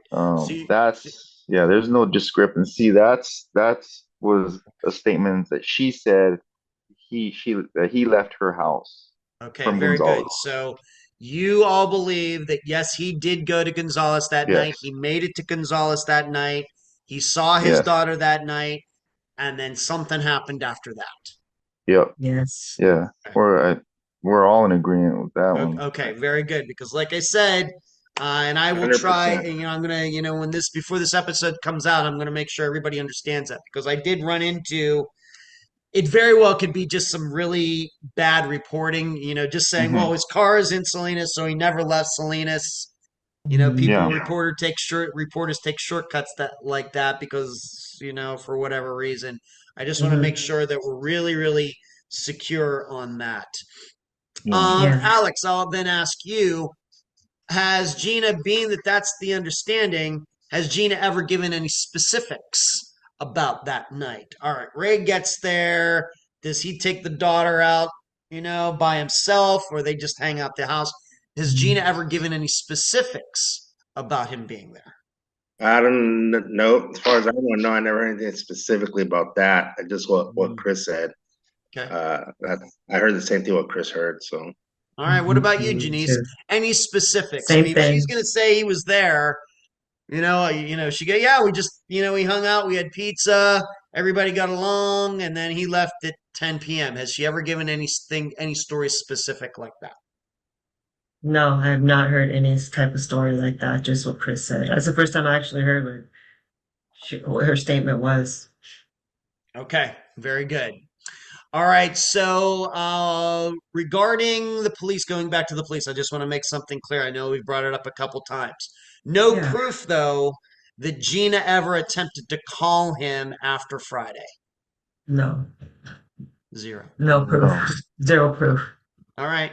For any of you, and did any of you in back then, let's just say within the first week, did any of you here in this interview tonight ever speak to her one-on-one about Ray's disappearance? Any of you, one-on-one, No. over the No. phone, in person, anything? From my understanding, she didn't want anything to do with us. She did not want to talk to us. Okay. Yeah. All right. So she just didn't want to talk to any of you. No. No. She didn't she cut all ties. Okay. Did you attempt to talk to her? Any of you attempt to, I don't know, drive down there, call her on the phone, email her, anything like that, or No. not? I didn't even know where do she that. lived. Yeah. Okay.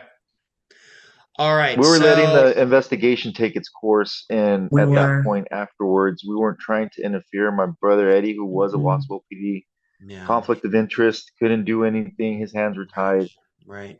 We were actually just believing in the system and letting We things did. go its way. As much as we wanted to interfere and approach her and attack, like I want to say attack, but because I did. that's what we felt, and we just kept, we kept back and we just hoped for the best with the letting the detectives do their work. That's what Yeah. we Yeah. did.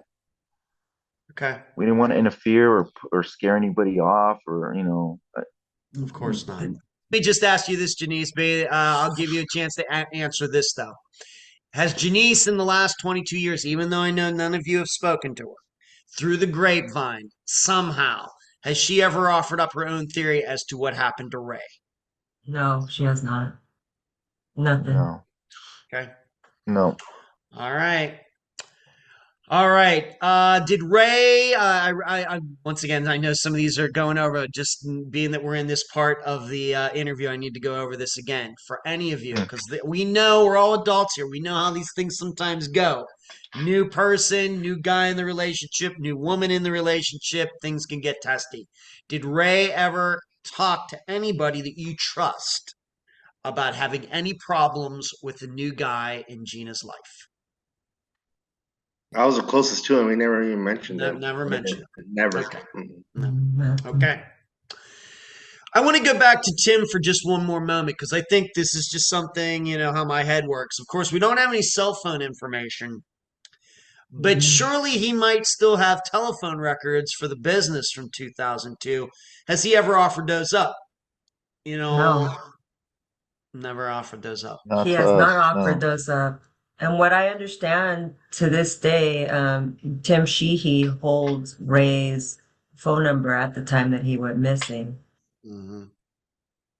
So I think I don't know if it's with the same carrier. I don't know, but he has the same exact phone number. Okay. So that might be something if you do get to talk to Tim, these business owners, sometimes they keep records for a long time, might have the phone records for the office phone from that day. Okay. That's something to think about. And maybe you might be able to, people calling in and out, especially if it's long distance. Of course, I'm going to guess there's a lot of calls. And even today, 20 some years later, even though maybe some of those calls, those phones aren't attached to those businesses and those people anymore. I know the databases I use, I can go back and check people's phone numbers from the 1990s. So it's Nice. something to think about. You can't get a hold of Ray's cell phone records, but maybe Tim might have the office phone records somewhere. Yeah. Something to think about. Okay. Yeah, Okay. Okay. yeah, All definitely. right. So let's go move on to this. Of course, this is 20 some years ago. The daughter, my understanding is that she was actually raised with the new guy's last name or Gina's last name. Alex, you're nodding your head. I guess that's true. Yeah. Okay. Yeah, she uses the guy's last name still, so. Okay. And I'm pretty sure that's her father. So. Okay. Have any of you ever had any contact with her? Any tried to reach out to her? Has she ever tried to reach out to you? And in fact, do you think that she even knows that Ray, your brother, is her father? For any of you, I've reached out to her through social media. I wrote her a long paragraph Okay. stating who we were and who her father was, hoping she'd reach out out of curiosity and so we can explain and talk more, but she never did. Uh, she never even reached out. Okay. Janice, did you want to jump in on that? I did. I talked to Salinas PD last month, and they gave me an update on Ray's case, Mm-hmm. and they told me I was told that back in 2019, one of my family members or a couple of my family members had reached out to the daughter, and the daughter had reached out to Salinas PD to find out if that is true about Ray. And so Salinas PD did tell her that Ray, is this Ray Fausto Lepe is, he's missing. He's been missing since July 19th and so forth. And they gave her all the information. She said that she did not know anything about him, that her mom didn't tell her anything, that her dad never talked about it. The stepdad never talked anything about it. She had no idea that this happened. She had no clue. The Salinas PD did ask her for her DNA sample if she'd be willing to give it. And she said yes. And so from my understanding, she provided her DNA sample at the university that she was at the time. Mm-hmm. And I also understood that the detective that I spoke to said that he was the one that interviewed her. And he says all he told me, he has multiple notes. And that's all I was told. That was the most I've told about it. But so she does know about Ray. She called Salinas Police themselves. She did a DNA. She submitted it. And they put it into the missing unit persons database. Okay. But nobody in your family has ever had any one-on-one contact with her ever. No. Ever. Oh, Okay. Okay. All right. Let's move on to this because this kind of is where this conversation started with this custody issue. Trying to work this all out. I will admit that I had an assistant, a volunteer assistant, who is really good at court documents and things. She had to admit that she could not find anything. Now, it is 22 years ago, but have any of you ever seen any court documents regarding this? Have you ever tried to go online to California's system to try to download? I don't even know if you could do this to find exactly at what stage they were at regarding these custody issues, or as I think I was when I was talking to Janice before, get in contact with maybe the lawyer that Mm-hmm. Ray was using. But have you ever seen? I'm not saying it doesn't exist. I'm just asking. Have you ever seen the paperwork of what was actually going on at that point in the custody arrangement when Ray went missing? For any of you?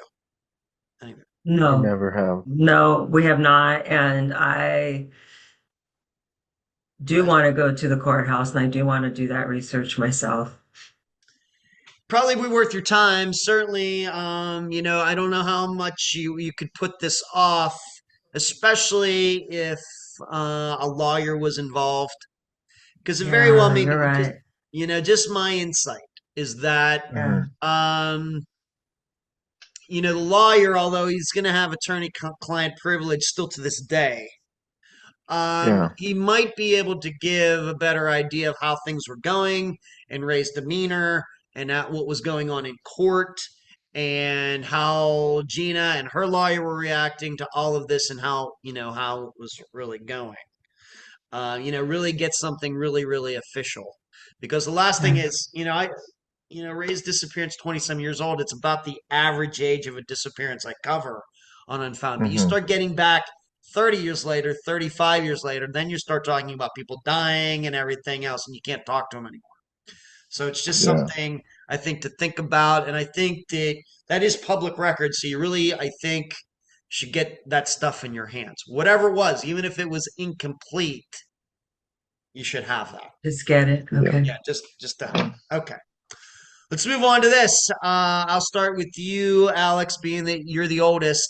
How tough has the last 22 years been? I mean, it's something, of course, you never could have predicted that you'd be involved in, but how Uh, tough has it been? tough. I mean, first few years, I mean, it was like the closest, like my best friend, So me and we were real close, and like losing him was like, it was like, there's an empty space there, and it's still empty to this day, Yeah. So I think about him, I talk to him still, and yeah, it's just a tough deal, So uh, yeah, I don't even want to get more into it, but yeah, Okay. it's been All rough. right, Chris, same question. Yeah. It's tough. It's like for years I've been saying, I want closure on this, but it's like not even. I don't even want closure. I just want resolve now. I want to know more. Too much time has passed by, and we're still stuck in the same rut. You brought up a lot of good points that we never even thought about. For documents, Oh, you're the welcome. office phone calls. It's like so many different avenues that we can now research and check our own now. And even 20 something years later, it's still worth doing all that. And yeah, it's empty. It's like it feels incomplete. Life, You're right. our family's incomplete. It's Yeah. it's not all there. You would think. I know my sister brought this up in an interview before, where you would think all this will bring a family closer, and it actually separated us all, with our own thoughts and the way we grieve and the way we handle things. Everyone went their own way, and it's sad. We should all unite at this one point, and we all should be here on this interview at the same time talking about this.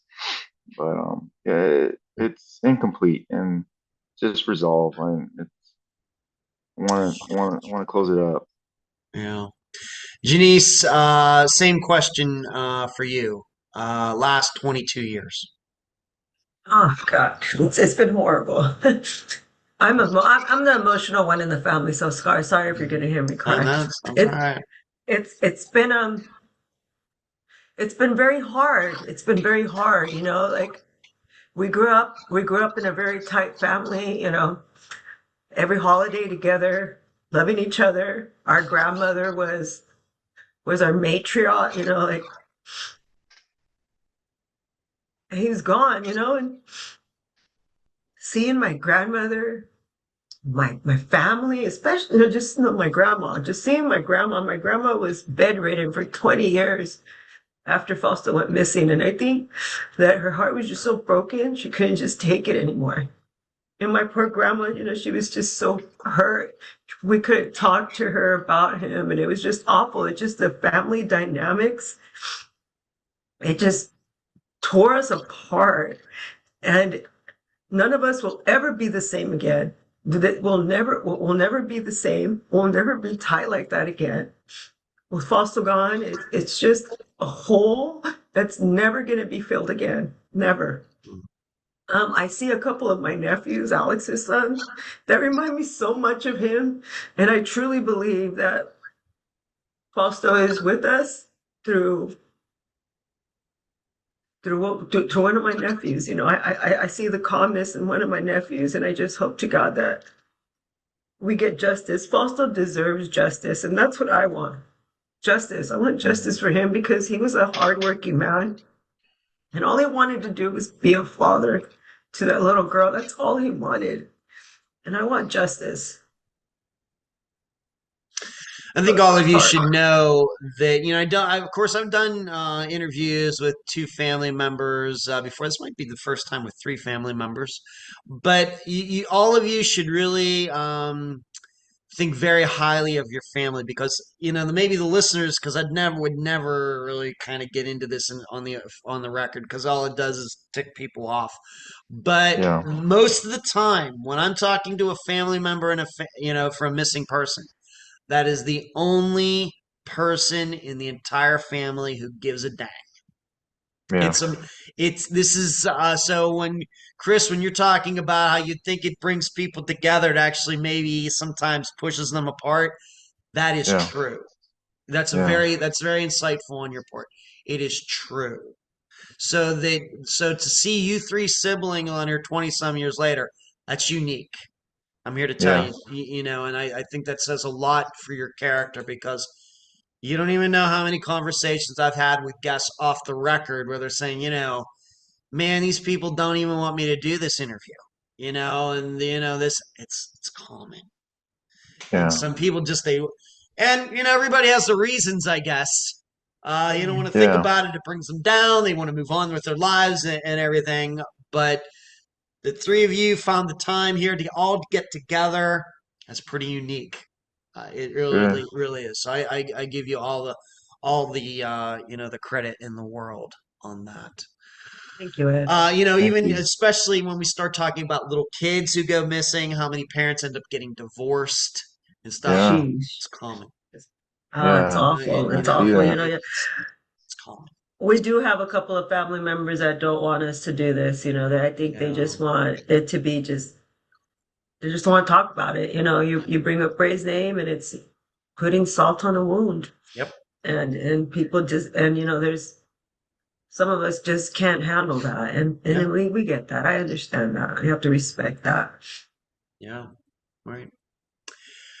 Do you have a Facebook page, website, anything like that set up for Ray's Working on that. disappearance? Yeah, we're working on that, and I'll be sending everything over to you. I forgot to Okay. send it to you today, Ed. But yeah, Okay. my daughter's putting together. She's putting together his whole social media site. Okay. Unfortunately, we don't have that many pictures of Ray.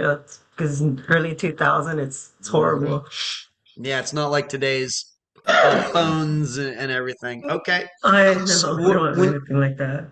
all right. So when you get that to me, this is going to be coming out next Friday. So May I'll send it 31st, to you. I guess. I'll send it So to you you give before it I to do. me, and then I'll in my summation, which will be played after this interview is over in the episode, I'll surely mention whatever the Facebook page is, and if you have any other social media and everything else.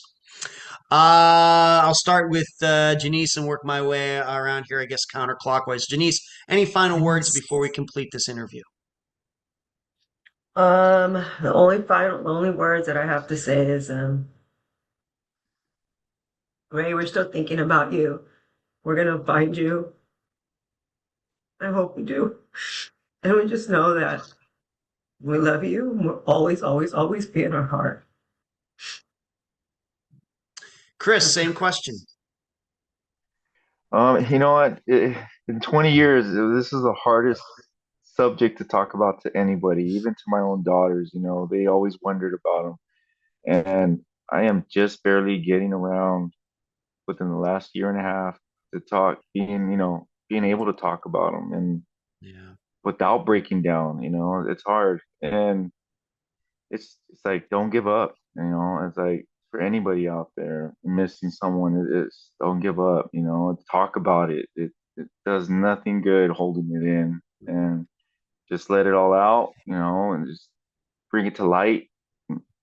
Hopefully, something comes out of it. Yeah. And Alex, the oldest, we'll finish with you. Any final words before we complete this interview?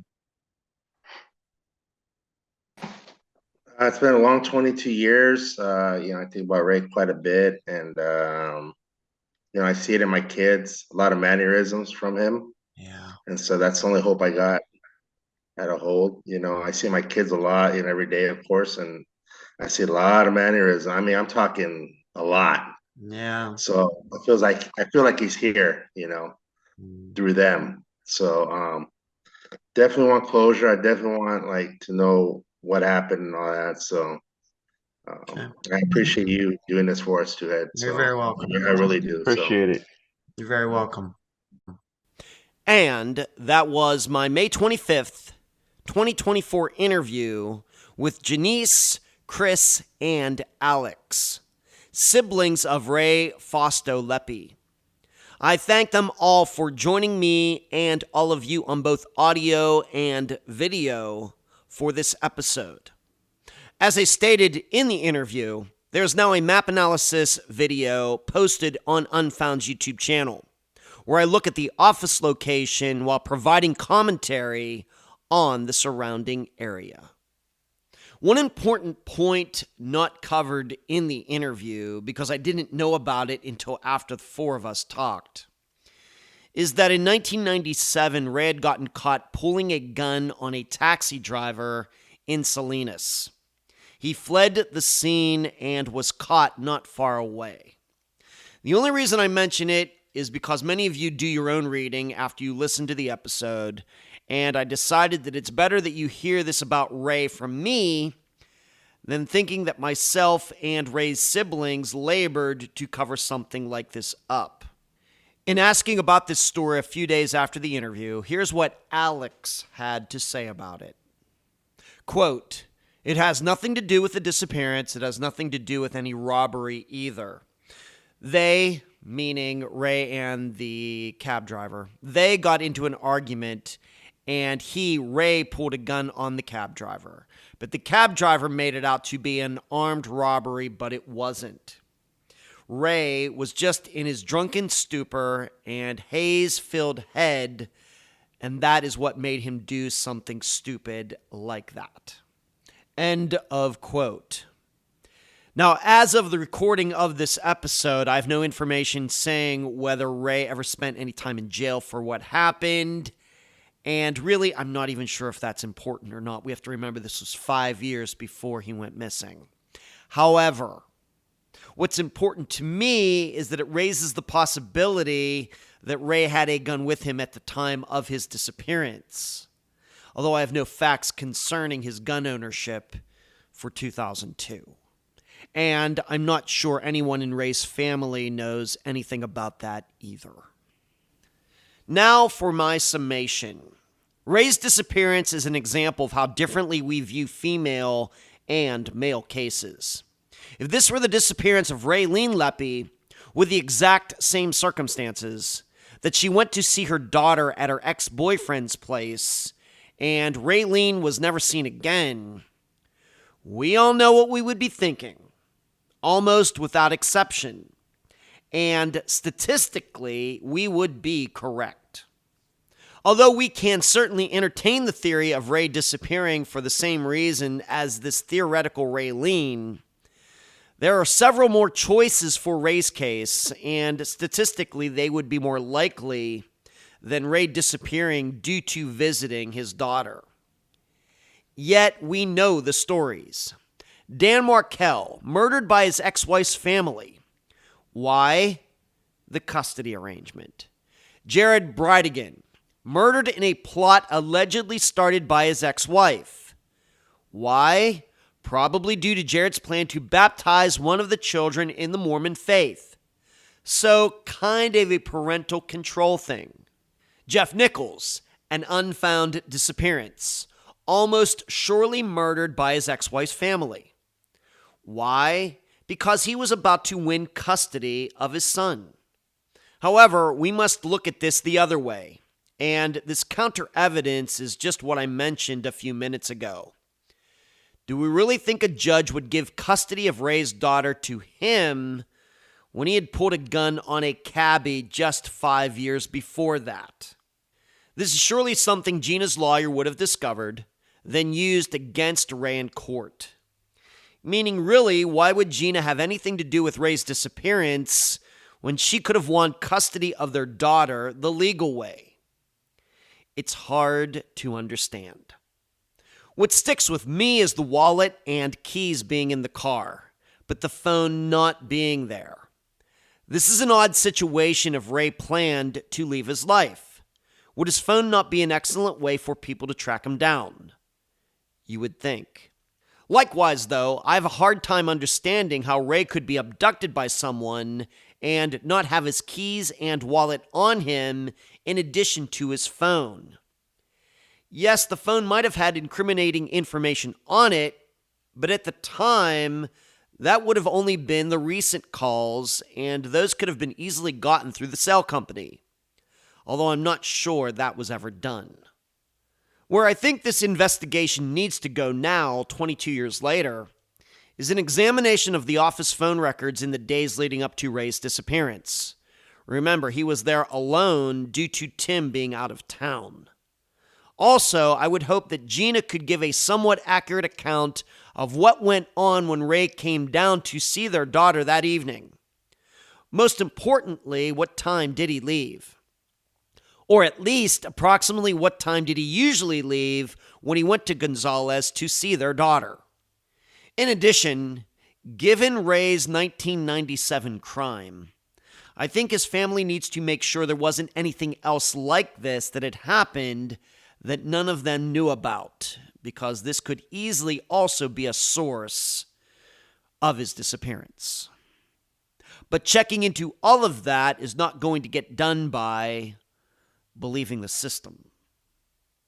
If you'd like to hear and read more of my in-depth analysis into the disappearance of Ray Fausto Lepe, please go to patreon.com/Unfound Podcast, sign up, and partake in the Unfound blog. Until then, I leave the public theorizing up to you. And that's the program. Right now, while you are in your podcast platform, Spotify, YouTube, iTunes, wherever, give Unfound a 5-star review, a thumbs up, whatever that platform allows. I thank you for listening. I'm Ed Densel, and you've just finished this episode of Unfound.